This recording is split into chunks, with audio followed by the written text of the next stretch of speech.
Welcome back, everyone, to Harmonious Spaces. It's great to have you join us for our 8th episode. Glad to be here. Today, we are going super foundational, like literally foundational. We are talking all about choosing the right plot of land. Oh, an important topic indeed. I mean, when you're thinking about building a home or a business, the energy of the plot of land is super important. Yeah, it's that good old saying, right?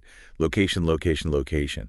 But, I mean, obviously, we want to go a little deeper than that today and talk about the Vaastu aspects. Absolutely. And a huge shout out to our sponsor for today's episode, SOS Realty. They're the folks to turn to. If you're trying to find a property that resonates with those Vaastu principles, they've got a real knack for it. Yes, and they can help you find a space that just feels right, in alignment with those principles. Yeah, and if you guys want to connect with them, you can find them on LinkedIn, and we'll be sure to drop a link in the show notes for you. But let's get into it. Why don't we start by talking about why the plot even matters in Vaastu? Right, so, just like you wouldn't build a house on, shaky ground, you want to make sure that the land you choose for your home or business has good energy. Yeah, makes sense. It's like, what's the point of having a beautiful home if it's built on a swamp or something, right? You want that solid foundation. Yeah. And in Vaastu Shastra, the plot of land, it's considered a living entity with its own energy flow. Oh, wow. So the choices you make about the plot, like the direction it faces, the shape of the plot, the slope, and, all of this can impact the energy of the building that you place on it. So it's not just about, the physical characteristics, it's like the actual, energetic vibes of the plot? Exactly. You got it. Okay, so let's dive into some of the specifics. What are, the key factors that people should be looking at when they're evaluating a plot?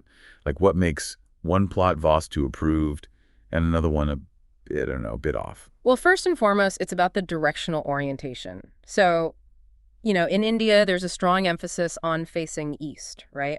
Oh, yeah, absolutely. I remember, growing up, my grandma, she would never have, the mandir in any direction other than east. Yeah, and there is a reason for that deep-rooted tradition. Vaastu places a lot of emphasis on the direction of a plot faces. North-facing and east-facing plots are considered highly auspicious. They bring in positive energy associated with prosperity, good health, and overall well-being. Really? So it's we're not just talking about superstition here. It's an actual energetic thing. Exactly. But what about, okay, so if north and east are, the best, are south-facing or west-facing plots completely out of the question? Not necessarily. Vaastu is all about understanding, and working with energy.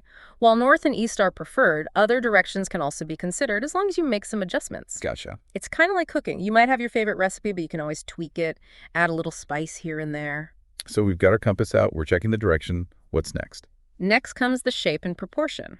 Just like a well-designed room, the shape of a plot can influence the flow of energy. Makes sense. So square and rectangular plots are usually considered the most harmonious and balanced. They represent stability and a smooth flow of energy. So if we stumble upon a plot that's like a triangle or, shaped like a samosa. That could be a bit tricky in terms of Vaastu, yeah.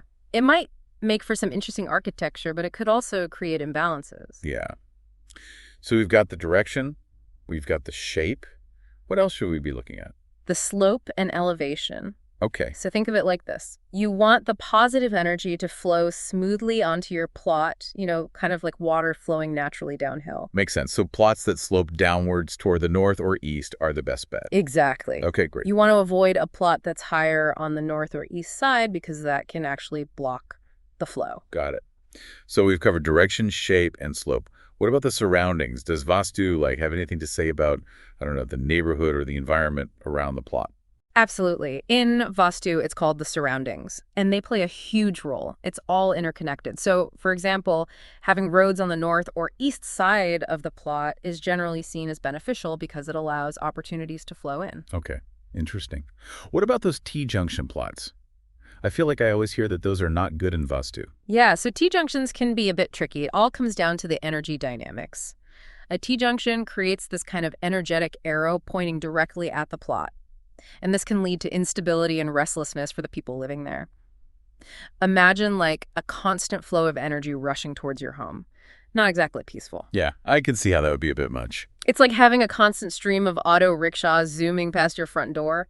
Not exactly a peaceful oasis. Not the peaceful vibe we're going for. Not at all. So are T-junctions just like a hard pass then? Or are there things that people can do? That's a great question, and we are going to cover that when we come back. Perfect.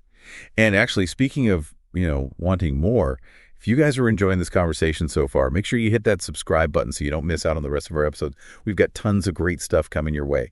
So stick around, and we'll be right back. So we were talking about those T-junctions, and you know how they can be a bit tricky. Yeah. But you know what? Vaastu is resourceful. There are remedies. There are always things you can do to kind of mitigate those negative effects. Okay, that's good to know. So it's not like an instant deal breaker. Not at all. Okay, good. So are there any other things apart from T-junctions that are like red flags that people should be looking out for in the surroundings? Yeah. So you want to be mindful of places like hospitals, for example. Oh, interesting. Okay. While they are essential, for health and healing, they tend to hold a heavier energy. So living too close to a hospital might not always be the most harmonious. And similarly, temples with their strong spiritual energy might not always be ideal neighbors either. It really depends on the specific situation. It's about finding that balance right. Exactly. Okay, so let's shift gears a bit and talk about some practical tips for evaluating a plot. Like, if someone is out there plot hunting, armed with all this Vaastu knowledge, what are some things they can actually do on site? Like to kind of get a feel for the energy. Oh, some great practical tips. I've got my notebook ready. First things first, a compass. Okay, yes. Your best friend for confirming the directional orientation of the plot. North and east are the stars, but you want to make sure with the compass you know. Got it. Don't just guess. And next, examine the soil. The soil. Really? Yeah, the soil can tell you a lot about the energy of the land. For fertile reddish or yellowish soil is considered very auspicious for building a home. So if I'm like digging around and I find soil that looks like it could grow like a prize-winning mango tree, we're good. That's a great sign. It suggests positive energy. You know the potential for growth and prosperity. Awesome. What about if it's a different color? Like what if it's like, I don't know, dark gray or black? Well, different colors indicate different properties. For example, black soil, while incredibly fertile, tends to retain more moisture. So that might be something to consider depending on the region and the climate. Oh, okay, that's a good point. So we're like analyzing the soil, kind of like a doctor. Yeah, checking its pulse. Okay, awesome. What else? And, we were talking about surroundings.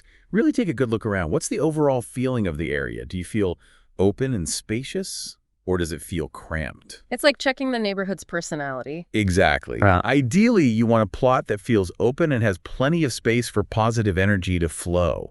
Avoid plots that are sandwiched between tall buildings or right next to a noisy factory. You want something that feels more like a peaceful park and less like a chaotic traffic jam. Makes sense, yeah. And speaking of finding that perfect harmonious space, I want to remind our listeners that SOS Realty can guide you towards property that not only meet your practical needs, but also resonate with that good Vaastu energy. Yes, huge thanks to SOS Realty for supporting this show and helping people find their dream homes that are also Vaastu aligned. And don't forget to check out their LinkedIn page for more information. The link's in our show notes. Now, are there any places we should, try to completely avoid? Well, we've talked about busy roads and factories, but you also want to be mindful of things like cemeteries, temples, and even hospitals. These places, while they serve important functions, their energies might not always be the best fit for a home environment. So if we find a plot that's ticks all the boxes, good direction, good soil, friendly neighborhood, but it's right next to a graveyard, is that kind of like a sign to maybe look elsewhere? It's definitely something to carefully consider. It's all about balance, and sometimes the best remedy is just choosing a different location. Right, because you can't always change the environment, but you can choose where you plant your roots. So what happens if we find this plot and we absolutely love it, but it's got a couple of these minor Vaastu imperfections? Yeah. Is all hope lost? Not at all. Remember, Vaastu is all about solutions. And there are so many remedies that you can apply to balance things out. Okay, that makes me feel better. I feel like finding a plot that's 100% perfect is kind of like finding, I don't know, a perfect Alfonso mango in December. Right. Pretty rare. Exactly. So tell us more about these Vaastu remedies. What kind of tools do we have in our arsenal here?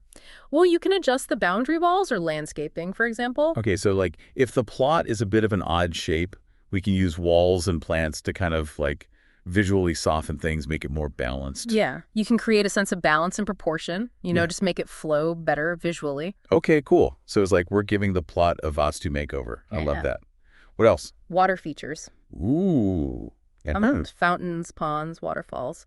Water in Vaastu symbolizes flow and abundance, and it can really enhance the energy of a space. I bet it just like creates a sense of peace and tranquility too. Absolutely. What else? There are also Vastu yantras, which are geometric diagrams with specific energetic properties. Oh, I've seen those.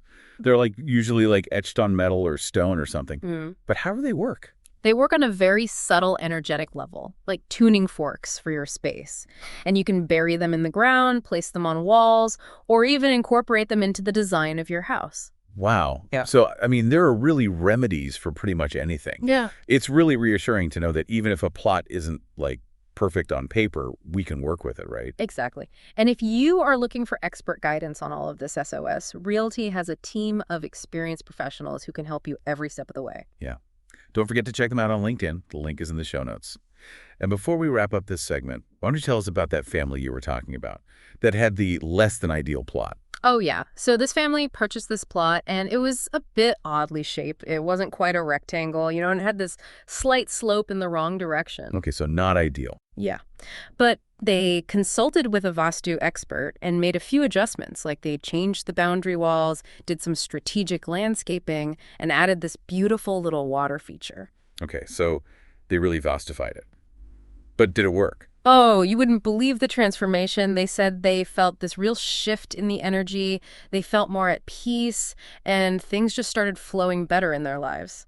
That's awesome. It just shows you like the power of working with these principles. You don't need to find the perfect plot, but you can use these tools to create a really harmonious space. Exactly. And if you need any help with that, SOS Realty is always there. Yes.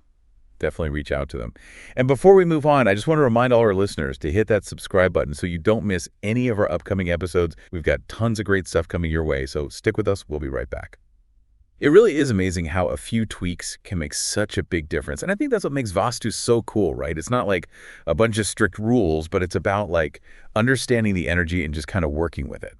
Absolutely. And the best part is, Vaastu is for everyone. You don't have to be like an architect or an interior designer to understand and apply these principles. So as we wrap up today, what are like the top takeaways? Like if someone is out there about to go on their plot hunting journey, what's like the most important advice you can give them? Don't get overwhelmed. Remember, Vaastu is like a guideline. Start by understanding those basic principles we talked about, the direction, the shape, the slopes, surroundings, and then use your intuition. Really walk the land, feel the energy, see how it feels to you. Yeah, it's like finding a space that speaks to you, right? Sure. Not just one that ticks all the boxes. Exactly. And if you're feeling a bit unsure, always reach out to professionals like SOS Realty. They can really guide you and help you find a property that aligns with your vision and your aspirations. Yeah, a huge thank you to SOS Realty for sponsoring this episode and for being such a fantastic resource for our listeners. And remember, you guys can check out their LinkedIn page for more information. The link is in the show notes. And for all our listeners, whether you're looking for a new plot or just want to make your current space more harmonious, remember that Vaastu is all about creating a space that supports your well-being, your dreams, and just helps you live your best life. So well said. And before we say goodbye, one last reminder to subscribe to Harmonious Spaces so you don't miss any of our future episodes where we dive deep into the world of Vaastu and harmonious living. So happy plot hunting, everyone. May you find a space that brings you joy and helps you flourish. And that's a wrap on another episode of Harmonious Spaces. A big thank you to our expert for joining us today and to all of you for tuning in. Remember, the content of this podcast is for educational purposes only and should not be considered professional advice. If you need specific guidance, please consult a certified Vaastu expert or a real estate professional. Until next time, may your spaces be filled with harmony and joy.